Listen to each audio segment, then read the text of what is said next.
of all the ways that you can get to 100% permanent and total disability with the VA, there's one that really makes it happen for most people.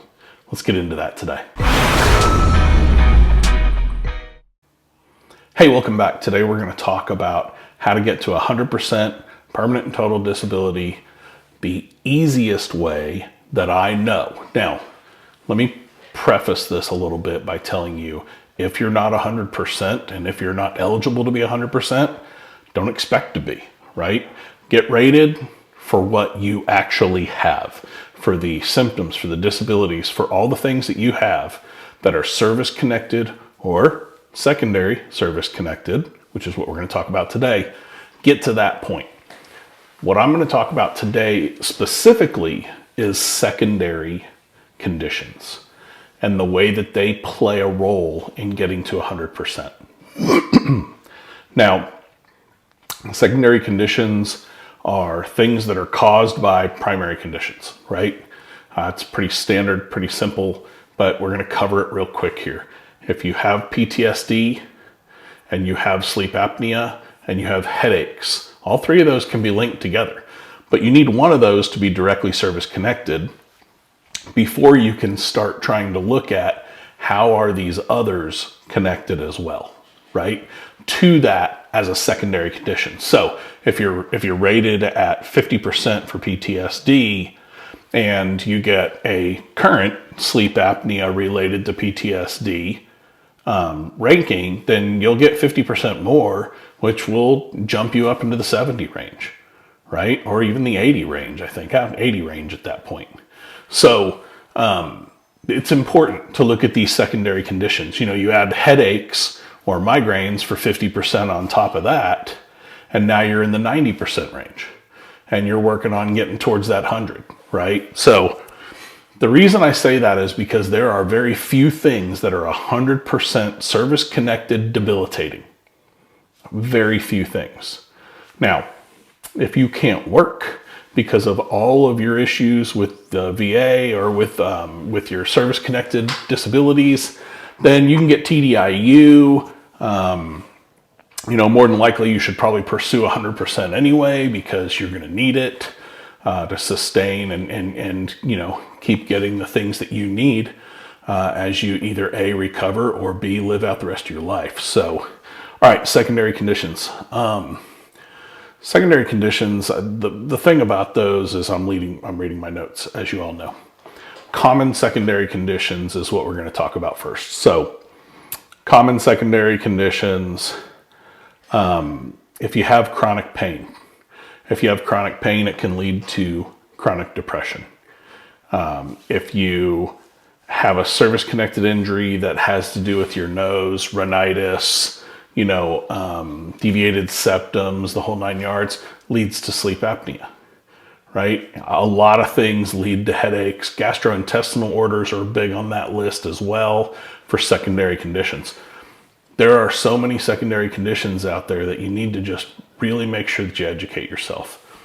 And when I say educate yourself, what I mean is you need to not only understand the DBQ, the Disability Benefits Questionnaire, which you can get all of those on my link tree. There's links to all of those. They're on the VA website. You can go see exactly what they're going to ask you for in a CMP exam. Secondly, you need to familiarize yourself with the 38 CFR. The 38 CFR outlines every single way that every single condition is rated by your VA rater, right? How they're going to look at it, what they're going to look for, what the symptoms are that create a 10%, 30%, 50%, 70%, 100%, etc. So you really need to educate yourself. Familiarize yourself with those things. If reading, studying, and doing those things is not for you, hey, I get it. I completely understand. Find a VSO who's willing to work with you, or find another veteran like us.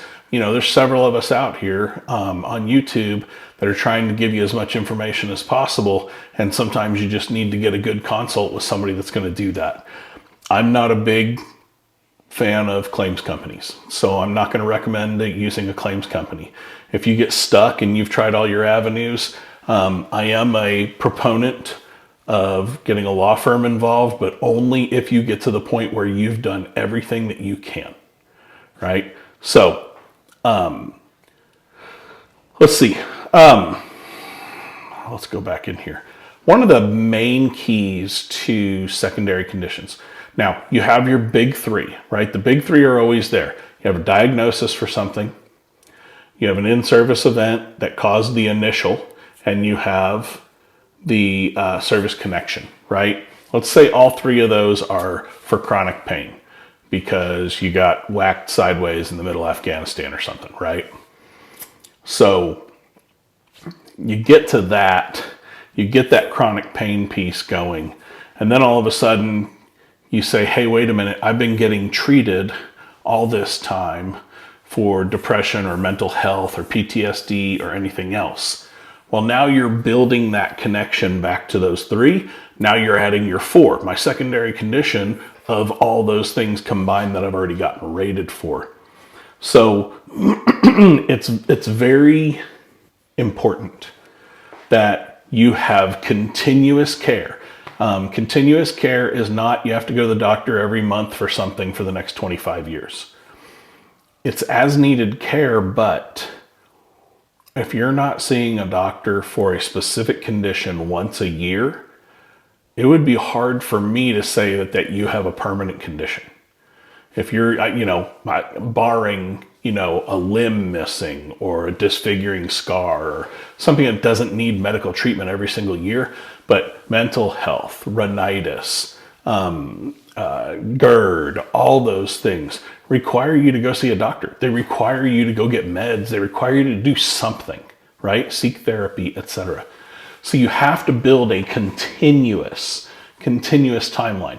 Secondaries are hard to prove. I won't pussyfoot around that any at all. Secondaries are extremely hard to convince, build that connection, but it can be done. It's done all the time. You just need to have clear, concise documentation that absolutely fits the purpose of my headaches started when this service event happened, and it's directly related to the PTSD that I'm already rated for this service event. So therefore, we can tie that together. You want to build that case up with lots of documentation. Medical studies, if you can find them. I'm going to do a video here in a few weeks about how to leverage AI to do some of your research. I know some of you are like, I don't know if I want to mess with AI. Man, I've been in the tech sector for 25 years now.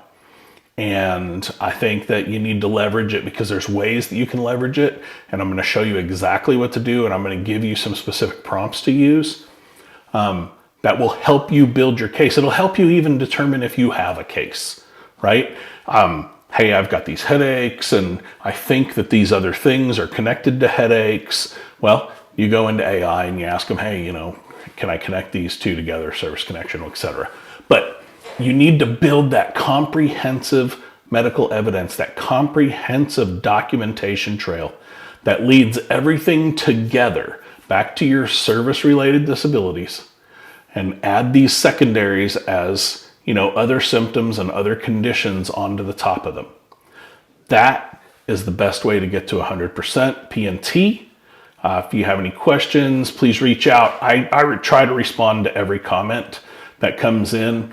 If it's a political comment or if it's a bashing comment, I generally say thanks for watching anyway, and I just don't give a crap, right? I'm here to help veterans. I'm not into all that other stuff right now.